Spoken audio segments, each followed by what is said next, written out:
وَلَقَدْ يَسَّرْنَا الْقُرْآنَ لِلذِّكْرِ فَهَلْ مِن مُّدَّكِرٍ نحمده ونصلي على رسوله الكريم اما بعد فاعوذ بالله من الشيطان الرجيم بسم الله الرحمن الرحيم رب اشرح لي صدري ويسر لي امري واحلل عقدۃ من لسانی یفقہوا قولی۔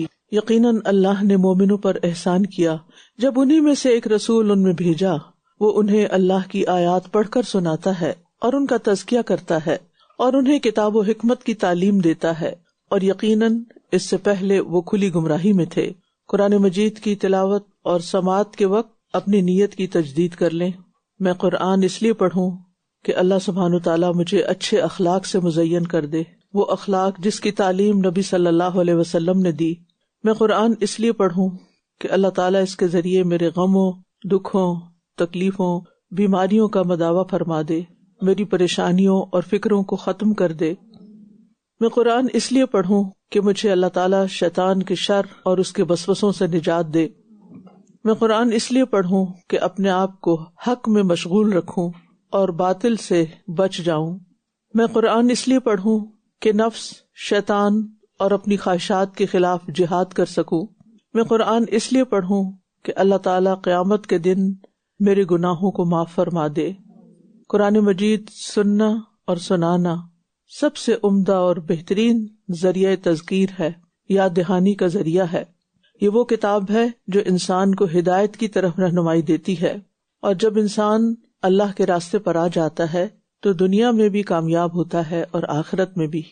آج ہم انشاءاللہ معانی القرآن کا پروگرام شروع کریں گے سورۃ النساء کی آیت نمبر 116 سے۔ ان اللہ لا یغفر ان یشرک به ویغفر ما دون ذلک لمن یشاء ومن يشرك بالله فقد ضل ضلالا بعيدا إن يدعون من دونه إلا إناثا وإن يدعون إلا شيطانا مريدا لعنه الله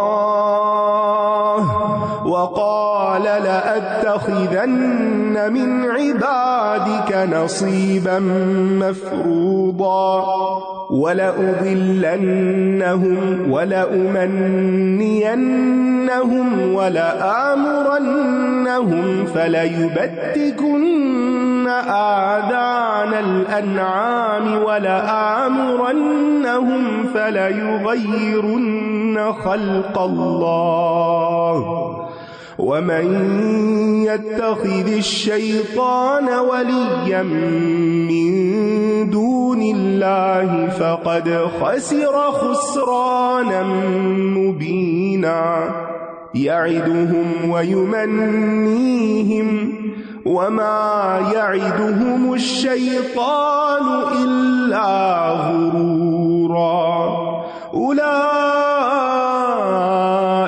مأواهم جهنم ولا يجدون عنها محيصا والذين آمنوا وعملوا الصالحات سندخلهم جنات تجري من تحتها الأنهار خالدين فيها أبدا وعد الله حقا ومن أصدق من الله قيلا ليس بأمانيكم ولا أماني أهل الكتاب من يعمل سوءا يجز به ولا يجد له من دون الله وليا ولا نصيرا ومن يعمل من الصالحات من ذكر أو أنثى وهو مؤمن فأولئك يدخلون الجنة ولا يظلمون نقيرا ومن أحسن دينا ممن أسلم وجهه لله وهو محسن واتبع ملة إبراهيم حنيفا واتخذ الله إبراهيم خليلا ولله ما في السماوات وما في الأرض وَكَانَ اللَّهُ بِكُلِّ شَيْءٍ مُحِيطًا۔ بے شک اللہ نہیں بخشے گا کہ اس کے ساتھ کسی کو شریک ٹھہرایا جائے، اور جو گناہ اس کے علاوہ ہوگا اسے وہ جس کے لیے چاہے گا بخش دے گا، اور جو کوئی اللہ کے ساتھ شریک ٹھہرائے تو یقیناً وہ گمراہی میں بہت دور بھٹک گیا۔ یہ اللہ کو چھوڑ کر دیویوں کو پکارتے ہیں، اور یہ صرف سرکش شیطان کو ہی پکارتے ہیں۔ اللہ کے سوا کسی دوسرے کو پکارنا ہی دراصل شرک ہے، یعنی اس آیت میں اللہ تعالیٰ نے شرک کی خود وضاحت کر دی ہے، اور وہ کیا کہ اگر کوئی اللہ کے علاوہ کسی دوسرے سے غائبانہ مدد مانگتا ہے تو یہ دراصل شرک ہے۔ عبادت کی اصل ہی پکارنا ہے، جیسا کہ رسول اللہ صلی اللہ علیہ وسلم نے فرمایا الدعاء هو العبادہ، پکارنا ہی تو عبادت ہے۔ اس لیے اللہ کے سوا کسی بھی طرح کی غیبی مدد کے لیے کسی اور کو پکارنا شرک ہے۔ اور مشرکین کیا کرتے تھے؟ اللہ کو چھوڑ کر دیویوں کو پکارتے تھے اور سرکش شیطان کو پکارتے تھے، تو گویا انہوں نے دیویوں اور شیطانوں کو اللہ کے بالمقابل لا کھڑا کیا۔ جو مدد اللہ سے مانگنی چاہیے تھی وہ غیر اللہ سے مانگنے لگے۔ اور آج بھی اگر کوئی شخص اللہ کو چھوڑ کر کسی نبی، ولی، پیغمبر، کسی نیک انسان کو پکارتا ہے، یعنی شیطان کو نہیں پکارتا لیکن محمد صلی اللہ علیہ وسلم کو مدد کے لیے پکارتا ہے کہ یا محمد آپ میری مدد کریں، یا رسول اللہ مدد، تو یہ پکارنا غلط ہے، ایسا نہیں کرنا چاہیے، کیونکہ پکارنا صرف اللہ تعالیٰ ہی کو چاہیے۔ ایاک نعبد و ایاک نستعین، صرف تیری ہم عبادت کرتے ہیں اور صرف تجھ ہی سے ہم مدد چاہتے ہیں۔ اس لیے صرف اللہ ہی مدد کر سکتا ہے، کیونکہ سارے خزانوں کا مالک وہی ہے۔ اللہ نے اس پر لعنت کی ہے، یعنی شیطان پر، رجیم ہے، مردود ہے، ریجیکٹڈ ہے، اور اس نے کہا میں تیرے بندوں میں سے ایک مقرر حصہ ضرور لے کر رہوں گا، اور میں ضرور انہیں راہ سے بھٹکا دوں گا، اور میں ضرور انہیں خوب امیدیں دلاؤں گا، اور میں ضرور انہیں حکم دوں گا تو یہ مویشیوں کے کان چیر دیں گے، اور میں ضرور انہیں حکم دوں گا تو یہ اللہ کی تخلیق کو بدل ڈالیں گے۔ اور جو کوئی اللہ کو چھوڑ کر شیطان کو دوست بنائے تو یقیناً اس نے کھلم کھلا نقصان اٹھایا۔ تو ان آیات سے پتہ چلتا ہے کہ شیطان کس طرح انسان پر قابو پاتا ہے، کس طرح انسان کو ورغلاتا ہے۔ یہ پتہ چلتا ہے یہاں سے کہ وہ امیدیں دلاتا ہے، اور امید دلانا کیا ہے کہ پھر انسان خواہشات کی پیروی شروع کر دیتا ہے۔ اور یہ بھی کہا گیا ہے کہ وہ ورغلاتا ہے کس بات سے کہ آخرت میں کوئی حساب نہیں ہونا، نہ کوئی جنت ہے نہ جہنم، اور نہ دوبارہ اٹھایا جانا ہے، یہ بس ایسے ہی بنی ہوئی باتیں ہیں۔ سو وٹ اگر جنت نہ ہوئی، جہنم نہ ہوا تو تم کس بنیاد پہ یہ سب کچھ کر رہے ہو؟ اور اس طرح بھی ورغلاتا ہے کہ انسان کو غلط کاموں پر لگا دیتا ہے اور وہ غلط کام کرتا چلا جاتا ہے، اور ساتھ ہی اس کو تسلی دلاتا ہے کہ کچھ نہیں ہوتا، اللہ غفور الرحیم ہے، اللہ معاف کر دے گا، ابھی تو اپنی من موجی کرو، کیونکہ بابر بعیش کوش کے عالم دوبارہ نیست، بابر خوب عیش کر لو کیونکہ دوبارہ زندگی نہیں ملے گی، کوئی اور جہان نہیں۔ تو اس قسم کی باتیں بھی اس کو سجھاتا ہے۔ اور پھر یہ کہ وہ اللہ کی تخلیق کو بدل دیتے ہیں، اور اس کی بھی کئی صورتیں ہیں۔ اس میں جیسے دور جاہلیت میں لوگ جانوروں کے کان وغیرہ کاٹتے تھے، چیر کر سوراخ کر دیتے تھے، بتوں کے نام پر کچھ نشان بناتے۔ اسی طرح اللہ سبحانہ وتعالیٰ نے چاند، سورج، پتھر، آگ وغیرہ کسی خاص مقصد کے لیے بنائے ہیں، لیکن مشرکین نے ان کے مقصد تخلیق کو بدل کر ان کو معبود بنا لیا۔ اللہ نے آگ کس لیے پیدا کی کہ اس کو پوجا جائے، ہر وقت آگ جلا کے اور اس کے آگے سجدے کیے جائے اور اس سے مدد مانگی جائے۔ یعنی دنیا میں ایسے لوگ ہیں نا جو آگ کی پوجا کرتے ہیں، دنیا میں کچھ لوگ ہیں جو ستاروں کو پوجتے ہیں۔ اللہ نے کیا ستاروں کا یہ مقصد بتایا، چاند کا یہ مقصد بتایا کہ اس کو الہ بنا لیا جائے، اس کو معبود بنا لیا جائے۔ کچھ لوگ سورج پرست ہیں، کچھ لوگ پتھروں کو پوجتے ہیں. اسی طرح تبدیلی میں فطرت کی تبدیلی بھی، یا حلال کو حرام اور حرام کو حلال کرنے کی تبدیلی بھی آتی ہے. اسی طرح عورتوں کو مرد بنانا، مردوں کو عورت بنانا، یہ تبدیلیاں بھی فطرت کے خلاف ہیں، اور شیطان انسان کو یہ راہ بھی سجھاتا ہے. تو اللہ تعالیٰ کی تخلیق کو بدلنا یہ شیطانی کام ہے. کیوں؟ اس لیے کہ اللہ سبحانہ تعالیٰ نے جس ڈیزائن پر، جس طریقے پر جو کچھ بنایا ہے اس کو ایز اٹ از لینا ہی دراصل اللہ کی اطاعت ہے.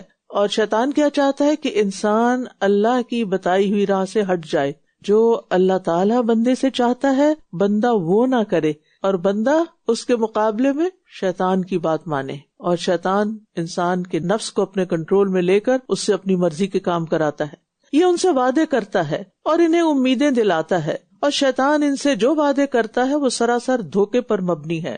یعنی شیطان کے وعدے دھوکے پر مبنی ہے. بظاہر بڑے خوشنما ہیں لیکن حقیقت میں دھوکا ہے. تو انسان کو ہمیشہ اپنے دشمن کو پہچاننا چاہیے، اور جب بھی کوئی ایسی بات کرے جو قرآن و سنت کے خلاف ہے تو سمجھ لیں کہ یہ شیطان کا چیلا ہے جو مختلف طریقے سے مجھے برگلانا چاہتا ہے. یہی وہ لوگ ہیں جن کا ٹھکانہ جہنم ہے، اور یہ اس سے بچنے کی کوئی جائے پناہ نہ پائیں گے. اور وہ لوگ جو ایمان لائے اور انہوں نے نیک عمل کیے، ہم ضرور انہیں ایسے باغوں میں داخل کریں گے جن کے نیچے نہریں بہتی ہیں، جن میں وہ ہمیشہ ہمیشہ رہیں گے.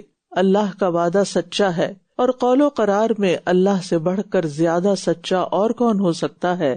نجات نہ تمہاری آرزوؤں پر منحصر ہے اور نہ اہل کتاب کی آرزوؤں پر، تمناؤں پر. جو کوئی برا عمل کرے گا وہ اس کا بدلہ دیا جائے گا، اور وہ اللہ کے سوا اپنے لیے کوئی دوست اور مددگار نہ پائے گا. یعنی انسان کی خوش فہمیاں اور خام خیالیاں اس سے سزا کو دور نہیں کر سکتی. کہ انسان کو وہ ملے جو انسان چاہے، انسان کو وہ ملے گا جو اللہ چاہتا ہے.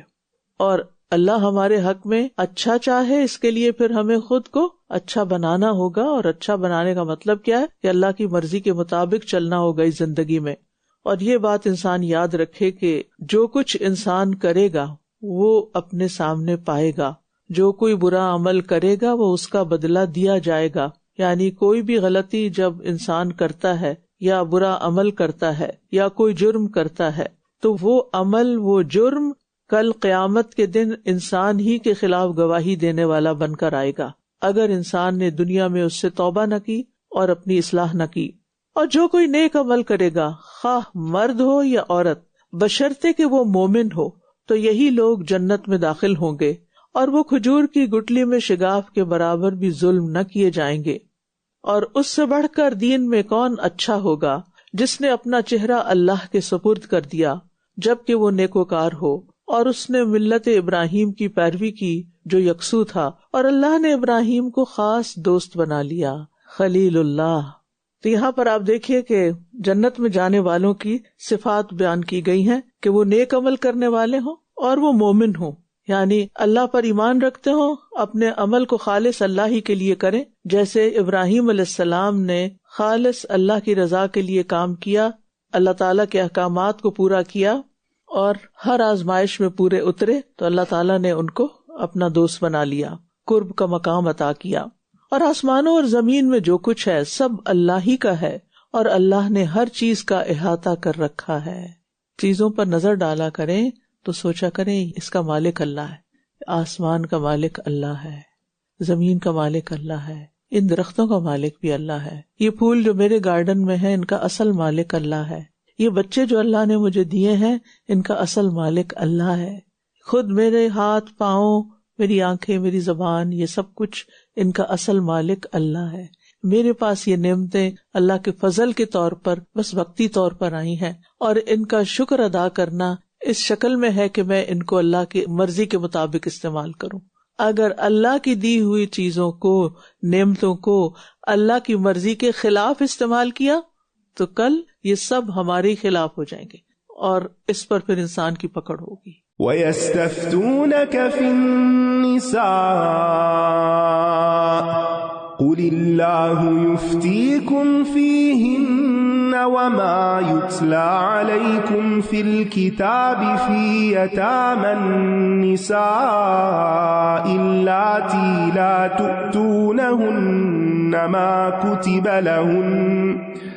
تؤتونهن ما كتب لهن وترغبون أن تنكحوهن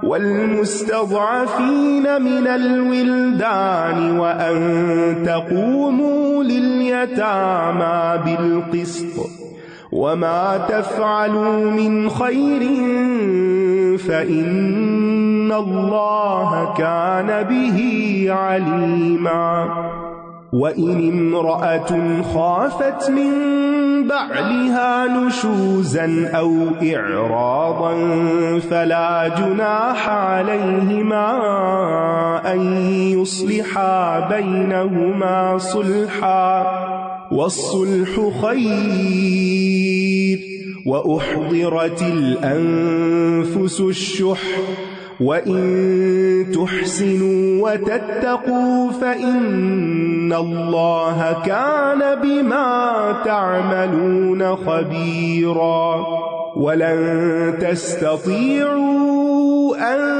تعدلوا بين النساء ولو حرصتم فلا تميلوا كل الميل فتذروها كالمعلقة وإن تصلحوا وتتقوا فإن الله كان غفورا رحيما وإن يتفرقا يغني الله كلا من سعته وكان الله واسعا حكيما ولله ما في السماوات وما في الأرض وَلَقَدْ وَصَّيْنَا الَّذِينَ أُوتُوا الْكِتَابَ مِنْ قَبْلِكُمْ وَإِيَّاكُمْ أَنِ اتَّقُوا اللَّهَ وَإِنْ تَكْفُرُوا فَإِنَّ لِلَّهِ مَا فِي السَّمَاوَاتِ وَمَا فِي الْأَرْضِ وَكَانَ اللَّهُ غَنِيًّا حَمِيدًا وَلِلَّهِ مَا فِي السَّمَاوَاتِ وَمَا فِي الْأَرْضِ وَكَفَى بِاللَّهِ وَكِيلًا إِن يَشَأْ يُذْهِبْكُمْ أَيُّهَا النَّاسُ وَيَأْتِ بِآخَرِينَ وَكَانَ اللَّهُ عَلَى ذَلِكَ قَدِيرًا مَنْ كَانَ يُرِيدُ ثَوَابَ الدُّنْيَا فَعِندَ اللَّهِ ثَوَابُ الدُّنْيَا وَالْآخِرَةِ وَكَانَ اللَّهُ سَمِيعًا بَصِيرًا۔ اور یہ آپ سے عورتوں کے بارے میں فتویٰ مانگتے ہیں، کہہ دیجئے اللہ تمہیں ان کے بارے میں فتویٰ دیتا ہے، اور وہ بھی جو یتیم عورتوں کے بارے میں تم پر کتاب میں پڑھا جاتا ہے، جنہیں تم وہ مہر نہیں دیتے جو ان کے لیے لکھا گیا ہے، حالانکہ تم خود ان سے نکاح کی رغبت رکھتے ہو، اور کمزور بچوں کے بارے میں بھی حکم دیتا ہے، اور یہ کہ تم یتیموں کے لیے انصاف پر قائم رہو، اور جو بھی نیکی تم کرو گے بے شک اللہ اسے خوب جاننے والا ہے۔ اس سے آپ اسلام میں عورت کی عظمت کا اندازہ لگائیں کہ اللہ تعالیٰ نے خود ان کے بارے میں فتویٰ دیا ہے اور اس کا اختیار اپنے پاس رکھا، اور ان کے حقوق کی حفاظت کی، اور ان سے متعلق امور کی وضاحت فرمائی۔ اس سے ان کی اہمیت اور قدر و منزلت ظاہر ہوتی ہے، اور اسی طرح کمزور بچوں، یتیم بچوں کے حقوق کی بھی حفاظت کی۔ اور اگر کوئی عورت اپنے شوہر کی زیادتی یا بے رخی برتنے سے ڈرتی ہو تو ان دونوں پر کوئی گناہ نہیں کہ وہ آپس میں صلح کر لیں، اور صلح کرنا بہتر ہے، اور دلوں میں بخیلی رکھ دی گئی ہے، اور اگر تم احسان کرو اور تقوی اختیار کرو تو بے شک جو عمل بھی تم کرتے ہو اللہ اس کی خوب خبر رکھنے والا ہے۔ انسان کے اندر کچھ کمزوریاں ہیں، خلق الانسان ضعیفا، انسان کمزور پیدا کیا گیا ہے، اور ان کمزوریوں میں سے ایک کمزوری دل کی تنگی ہے، اور دل کی تنگی میں انسان کیا کرتا ہے کہ اپنے حق کے بارے میں تو بہت کنسرنڈ ہوتا ہے، لیکن دوسرے کو حق دینے کے بارے میں دل کھلا نہیں کرتا، اور خصوصاً اس وقت جب دوسرے کی طرف سے کوئی زیادتی بھی ہو رہی ہو۔ شوہر اور بیوی کے درمیان جھگڑے ایک معمول کی بات ہوتی ہے، چھوٹی چھوٹی باتوں پر بھی اختلاف ہو جاتا ہے بعض اوقات، اور بعض اوقات یہ مسائل سنگین نوعیت کے بھی ہوتے ہیں۔ ایسے میں آپس میں مل جل کے رہنا، صلح کے ساتھ رہنا، یہ مشکل ہو جاتا ہے۔ اب ہوتا یہ ہے کہ بعض اوقات عورت اپنے شوہر کے رویے سے تنگ آ جاتی ہے، اور اس کے دل میں اس کے لیے بے رغبتی ہو جاتی، چارم ختم ہو جاتا ہے، اٹریکشن ختم ہو جاتی ہے، اور پھر وہ کیا چاہتی ہے کہ بس اس سے یا تو علیحدگی اختیار کر لے یا کوئی اپنا کوئی اور راستہ اختیار کر لے، بس اب مجھے اس سے کچھ لینا دینا نہیں۔ اور اسی طرح مرد کے اندر بھی یہ کیفیت پیدا ہو سکتی ہے۔ اب یہ ہے کہ بعض اوقات جب ایسی کیفیت پیدا ہوتی ہے تو دونوں ایک دوسرے سے بالکل الوف ہو جاتے ہیں، بیزار ہو جاتے ہیں، دور ہو جاتے ہیں، ان کے درمیان وہ محبت اور سکون اور ایک دوسرے کے لیے رغبت نہیں ہوتی کہ وہ اچھا نباہ کر سکیں، معروف طریقے سے رہ سکیں۔ ایسے میں دین کیا چاہتا ہے کہ جیسے بھی حالات ہوں، زیادہ بہتر یہ ہے کہ آپس میں صلح کر لیں، کمپرومائز کر لیں، ایک دوسرے کی کمی کمزوری کو تسلیم کر لیں کہ یہ دوسرے کے اندر یہ کمزوری ہے، اور اس کمزوری کے باوجود مجھے اس کے ساتھ ہی رہنا چاہیے، کیونکہ یہ کبھی بھی نہیں ہو سکتا کہ کوئی بھی شخص بالکل پرفیکٹ ہو ہمارے لیے اور اس کے اندر ہر وہ چیز پائی جائے جو ہم چاہتے ہوں۔ کیا آپ ایسا کر سکتے ہیں کہ آپ اپنے اندر ہر وہ چیز پیدا کر لیں جو دوسرا آپ سے ایکسپیکٹ کر رہا ہے، دوسرا آپ سے چاہتا ہے؟ نہیں، نہ ہم کسی کے معیار پر پورے اتر سکتے ہیں اور نہ کوئی ہمارے معیار پر پورا اتر سکتا ہے۔ تو ایسی صورت میں طلاق کی طرف جانے، جدائی اختیار کرنے کی بجائے قرآن کیا سکھاتا ہے؟ وَالصُّلْحُ خَيْرٌ، صلح بہتر ہے، صلح کو ترجیح دی جائے، کیونکہ شیطان کیا چاہتا ہے کہ میاں بیوی کے درمیان جدائی ڈال دے، دونوں کو الگ کر دے، اور وہ صلح کو نفس پہ بڑی بھاری کر دیتا ہے۔ یعنی صلح کرنا، آپس میں ایک دوسرے سے حسن سلوک کرنا بڑا ہی مشکل ہو جاتا ہے۔ لیکن جس شخص کا ایمان مضبوط ہو تو اس کے لیے صلح کرنا آسان ہو جاتا ہے، دوسرے کو معاف کرنا آسان ہو جاتا ہے، دوسرے کے دل سے اتر جانے کے باوجود اس کی خوبیوں کو دیکھنا اور ان کی قدر کرنا آسان ہو جاتا ہے۔ رسول اللہ صلی اللہ علیہ وسلم نے فرمایا، کیا میں تمہیں نماز، روزہ اور زکوٰۃ سے افضل درجے کا عمل نہ بتاؤں؟ نماز، روزہ اور زکوٰۃ، سارے مشکل کام، ان سے بہتر درجے کا عمل؟ صحابہ نے عرض کیا، کیوں نہیں؟ نبی صلی اللہ علیہ وسلم نے فرمایا، آپس میں صلح کروانا، جبکہ لوگوں میں پھوٹ اور فساد ڈالنا دین کو مونڈنے والی چیز ہے۔ یعنی آپس کا اختلاف دین کو نقصان دیتا ہے، اور خاص طور پر اگر وہ لوگ آپس میں جھگڑ رہے ہوں جو دیندار ہیں، جو لوگوں کے سامنے ایک دین کے حوالے سے شہرت رکھتے ہیں، جب وہ آپس میں بدسلوکی پر اترتے ہیں اور ایک دوسرے کا لحاظ نہیں کرتے تو پھر معاملات صرف گھر کی حد تک نہیں رہتے، بلکہ معاشرے کے اندر ایک تصور آتا ہے کہ دیندار لوگ ایسے ہوتے ہیں، دین والے ایسے ہوتے ہیں، کوئی فائدہ نہیں دین پڑھنے کا اور دین سیکھنے کا، کیونکہ لوگوں کے رویے نہیں بدلتے، تو وہ ان انسانوں کو چھوڑ کر دین پر الزام تراشی شروع کر دیتے ہیں، نعوذ باللہ قرآن کو بلیم کرنے لگتے ہیں۔ تو ایسی صورت میں انسان کو اللہ کی خاطر صبر کر لینا چاہیے، وَأَن تَصْبِرُوا خَيْرٌ لَكُمْ، اور اللہ کی خاطر صبر کرنے کے بعد پھر کیا ہے؟ بچوں کی خاطر انسان صبر کر لے، دوسرے انسان کے فائدے کی خاطر صبر کر لے کہ میں اگر اس کو چھوڑ گئی تو اس کا کیا بنے گا، اس کو تو کوئی پوچھے گا بھی نہیں، کیونکہ جو شخص، جو مرد اپنی بیوی کے حق میں اچھا نہیں ہوتا نا، اس کی خاندان سے بھی نہیں بنی ہوئی ہوتی، وہ ان کے ساتھ بھی اس کا اچھا سلوک نہیں ہوتا۔ لہٰذا باقی سب تو اپنے اپنے کام سے تعلق رکھتے ہیں، لیکن بیوی کو تو مستقل ساتھ رہنا پڑتا ہے، لہٰذا اس کے لیے زیادہ مشکل اور بھاری کام ہو جاتا ہے۔ اس میں عام طور پر میں ایک ایکسرسائز دیتی ہوں کہ ایک پیپر لیں اور اس میں درمیان میں ایک لکیر لگائیں، دائیں طرف لکھیں ساتھ رہنے کے نقصانات 1 2 3 4، اور بائیں طرف لکھیں جدا ہونے کے نقصانات، اور پھر نیچے لکیر لگا کے ان کو گن کے لکھ لیں۔ کیونکہ ہوتا پتہ کہ ہم ایسے اختلافات میں عموماً ایموشنل ہو کے سوچتے ہیں، ایموشنز کو الگ رکھ کے سوچیں، ٹھنڈے دل سے سوچیں، سکون سے بیٹھ کے سوچیں، اور پھر اس کے احسانات اور میرے احسانات وہ بھی لکھ لیں، اور پھر اینڈ پہ سوال کریں کہ کیا یہ احسانات میں نے اللہ سے اجر پانے کے لیے کیے یا اس سے فائدہ اٹھانے کے لیے؟ اگر اللہ سے اجر پانے کے لیے کیے ہیں تو بس پھاڑ دیں، پھر کاغذ کاٹا لگا دیں جو بھی احسان کی، ٹھیک ہے؟ اس شخص کی زیادتیاں اور میری زیادتیاں، اس نے کیا کیا میرے ساتھ کیا ہے اور میں نے اس کے ساتھ کیا کی، یہ جب تک دونوں نے لکھیں گے انصاف کی بات نہیں ہوگی، صحیح فیصلہ نہیں ہوگا۔ کیونکہ بعض اوقات دوسرا شخص زیادتی کر رہا ہوتا ہے نو ڈاؤٹ، لیکن ہم بھی کوئی کسر نہیں چھوڑتے.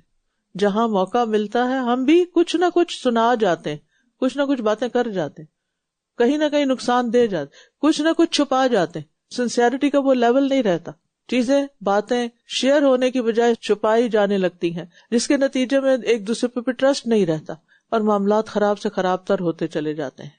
ایسے میں انسان اللہ کا حکم سمجھ کر کے وصلح خیر، ساتھ رہنا ہی بہتر ہے، الا یہ کہ انسان کے ایمان کو خطرہ ہو جائے اور اس کی آخرت خطرے میں پڑ جائے تو پھر وہ صورت تو الگ ہے. ایسی تکلیف دہ صورتحال جب کبھی بھی ہو تو حضرت آسیہ رضی اللہ تعالی عنہا کو یاد کر لیں. وہ فرعون کے ساتھ رہی تھی اور فرعون کتنا متکبر تھا اور دین کا کتنا بڑا دشمن تھا، لیکن وہ اللہ کی بندی گزارا کر گئی. نتیجہ کیا نکلا؟ جنت کی عورتوں کی سردار. جتنے مشکل حالات میں آپ اپنے دین پر چل رہے ہوں اس کا اجر اتنا ہی زیادہ ہے، اتنا ہی بڑا ہے. پھر فرمایا اور تم بیویوں کے درمیان ہرگز عدل نہیں کر سکتے اگرچہ تم اس کی حرص رکھتے ہو. یعنی ایک سے زیادہ بیوی ہونے کی صورت میں 100% انصاف نہیں ہو سکتا.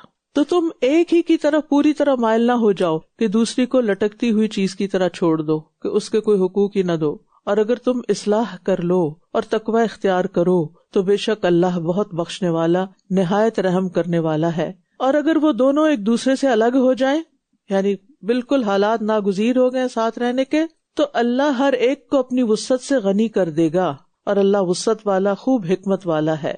یعنی بسا اوقات آپس میں جب بن نہیں پاتی اور دونوں کے دل میں ایک دوسرے کے خلاف بد زنی، بدگمانی اور بہت ہی نفرت اور بغض پیدا ہو جاتا ہے اور کسی صورت وہ کم ہونے کا نام ہی نہیں لیتا. سپریشن ہونے کے باوجود بھی دل پتھر کہ پتھر نہیں چینج ہوتے نا.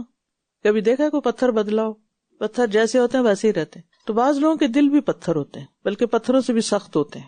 ان کو جتنی چاہے نصیحت کر لو، ان کو جتنے چاہے دلائل دے دو، ان کے ساتھ جتنی چاہو مہربانی کر لو، وہ پتھر کے پتھر ٹس سے مس نہیں ہوتے. ایسے لوگ ہوتے ہیں زندگی میں. کچھ لوگوں کو ایسے لوگوں سے واسطہ پڑ جاتا ہے بدقسمتی سے. تو ایسی صورت میں پھر انسان پتھر کے ساتھ نہ ٹکرائے، کیونکہ پتھر کے ساتھ ٹکرانے سے اپنا ہی سر پھوٹے گا. تو بہتر ہے پھر انسان الگ ہو جائے. اگر فلیکسیبلٹی ہے، حالات بدلتے ہیں، موسم بدل جاتے ہیں، تبدیلیاں ہوتی ہیں، ہوئیں گی، اور اس کے لیے انسان کیا دیکھے کہ کیا ابتدا سے ہی یہ سب کچھ ایسا چل رہا ہے، پہلے دن سے ہی ایسا چل رہا ہے، یا بیچ میں آ کے کوئی گڑبڑ ہوگی، وہ کہاں سے گڑبڑ چھڑی، اس کو کیسے ٹھیک کیا جا سکتا. اگر کوئی چارہ ہے، کاؤنسلنگ کروائی جائے، اور کئی صورتیں ہو سکتی ہیں. آخری چارے کے طور پر آپ دیکھیں کہ کچھ بھی نہیں ہونے والا، یہ پتھر تبدیل ہونے والا نہیں ہے، تو پھر اس صورت میں الگ ہو جائے. اور یہ اس صورت میں ہوتا ہے کہ کچھ لوگ ہر سیدھی بات کو بھی الٹا لے لیتے ہیں. آپ خلوص سے بات کریں، آپ اچھے سے اچھا مشورہ دیں، آپ خدمت کریں، ہر چیز کو الٹا لیں گے. ہاں کوئی مطلب ہوگا نا اس لیے مسکرائی، ہاں کوئی فائدہ ہوگا اس لیے اچھی سی ڈش بنائی، ہاں کوئی مطالبہ کرنا ہوگا نا تو اس لیے یہ کام کیا. یعنی اچھائی کو بھی نہیں مانتے. ایسے لوگ ہوتے ہیں، اگرچہ وہ کم ہوتے ہیں لیکن ہوتے ہیں. تو پھر ایسی صورت میں انسان کیا کرے کہ اپنے ایمان کو خطرے میں نہ ڈالے اور اپنے سکون کو برباد نہ کرے، پھر الگ ہو جائے اور معاملات اللہ پہ چھوڑ دے. اللہ تعالیٰ وسعت عطا کر دے گا. یعنی اللہ کے خزانے وسیع ہیں. یعنی علیحدگی اگرچہ ناپسندیدہ ہے لیکن ہمیشہ ناپسندیدہ نہیں ہوتی، کیونکہ علیحدگی وسعت کی کھڑکی ہے. یعنی وہاں سے حالات بہتر ہو سکتے ہیں. اور اس میں حضرت زید اور حضرت زینب کی مثال ہمارے سامنے ہے. دونوں ہی بڑے نیک تھے، متقی تھے. حضرت زید کو تو جنت کی بشارت ملی تھی، اور پھر حضرت زینب بھی اتنی نیک پاک باز خاتون تھی کہ اللہ تعالیٰ نے نبی صلی اللہ علیہ وسلم کا نکاح ان سے خود کر دیا. یعنی کوئی معمولی عورت نہیں تھی، اور یہ سادہ صرف حضرت زینب کو ہی ملی کہ جن کا نکاح اللہ نے کیا. لیکن آپس میں نہیں بنی، مزاج نہیں ملتے. تو بعض اوقات ایسا بھی ہوتا ہے کہ دونوں کے اندر کوئی خرابی نہیں ہوتی لیکن وہ دونوں ایک دوسرے سے میچ نہیں کرتے. اس صورت میں بھی انسان سوچتا ہے کہ الگ ہوئے تو یہ مشکل ہوگی، وہ مشکل ہوگی. نہیں، کیونکہ اگر علیحدگی کا فیصلہ کر لیا پھر کاغذ لے کے بیٹھ جائیں، اور علیحدہ ہونے میں کیا کیا نقصان ہوگا وہ دیکھیں، اور کیا کیا فائدہ ہو سکتا ہے، کیا کیا آپشنز ہو سکتی ہیں، اور پھر انسان ڈیسیژن لے لے. انڈیسائسو رہنا، کنفیوز رہنا، اور صرف ایک تذبذب کی حالت میں رہنا، یہ انسان کا وقت ضائع کر دیتا ہے، انسان کی صلاحیتوں کو زنگ لگ جاتا ہے. تو پھر معلق نہ رہے انسان، اور پھر اللہ تعالیٰ سے اس کی ان صفات کے ساتھ دعا کرے، واسعاً حکیمہ، اللہ تو وسعت دینے والا، اور سارے فیصلے تیرے ہی ہیں. تو اللہ تعالیٰ تنگیوں کو کشادگی میں بدل دے گا. اور اللہ ہی کا ہے جو کچھ آسمانوں میں ہے اور جو کچھ زمین میں ہے. اور ہم نے ان لوگوں کو جو تم سے پہلے کتاب دیے گئے یہ تاکید کی تھی اور تمہیں بھی کہ اللہ سے ڈرو، اور اگر تم کفر کرو گے تو بے شک اللہ ہی کا ہے جو کچھ آسمانوں میں ہے اور جو کچھ زمین میں ہے، اور اللہ بہت بے نیاز بہت تعریف والا ہے. اور اللہ ہی کا ہے جو کچھ آسمانوں میں ہے اور جو کچھ زمین میں ہے، اور کافی ہے اللہ کارساز. اے لوگو، اگر وہ چاہے تو تم سب کو لے جائے اور دوسروں کو تمہاری جگہ لے آئے، اور اللہ اس پر خوب قدرت رکھنے والا ہے. یاد رکھیے، جو لوگ اللہ کے احکامات ضائع کرتے ہیں، اللہ کی بات نہیں مانتے، اللہ سے غافل ہیں، وہ لوگ اللہ کی نگاہ میں حقیر ہو جاتے ہیں. ایسے لوگ کوڑے کرکٹ کی طرح ہوتے ہیں کہ اللہ تعالیٰ چاہیں تو ان سب کو لے جائیں، اٹھا پھینکیں، ختم کر دیں اور ایک نئی مخلوق پیدا کر دیں. اللہ کے لیے کوئی مجبوری نہیں ہے ہم لوگ کہ ہم جو چاہیں کرتے رہیں پھر بھی ہمیں وہ سب نعمتیں ملتی رہیں. یہ اس کی رحمت ہے کہ اس نے ہم سے درگزر کیا ہوا ہے. اس لیے ہمیشہ انسان کو اللہ کو راضی رکھنے، راضی کرتے رہنے کی فکر کرنی چاہیے. جو کوئی دنیا کا ثواب چاہتا ہے تو اللہ کے پاس دنیا اور آخرت دونوں کا ثواب ہے، اور اللہ خوب سننے والا خوب دیکھنے والا ہے. یعنی اللہ کے پاس دنیا بھی ہے اور آخرت بھی. امتحان ہمارا ہے اور ہر بندہ ٹیسٹ کیا جاتا ہے، امتحان میں ڈالا جاتا ہے یہ دیکھنے کے لیے کہ یہ واقعی کیا چاہتا ہے.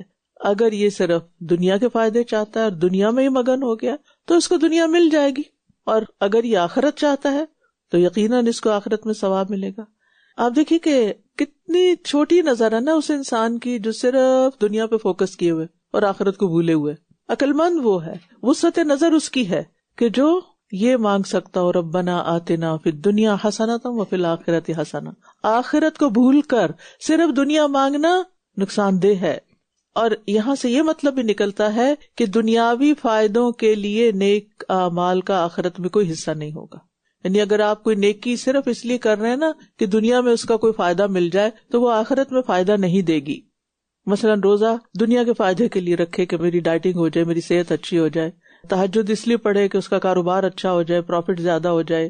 اللہ کی عبادت مقصود نہ ہو، اللہ کو خوش کرنا مقصود نہ ہو.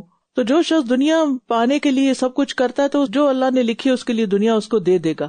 لیکن نقصان کیا ہے کہ دنیا کے غموں میں اور اضافہ ہو جائے گا، اور دنیا کا غم لگانے سے انسان آخرت کی فکر سے نکل جاتا ہے.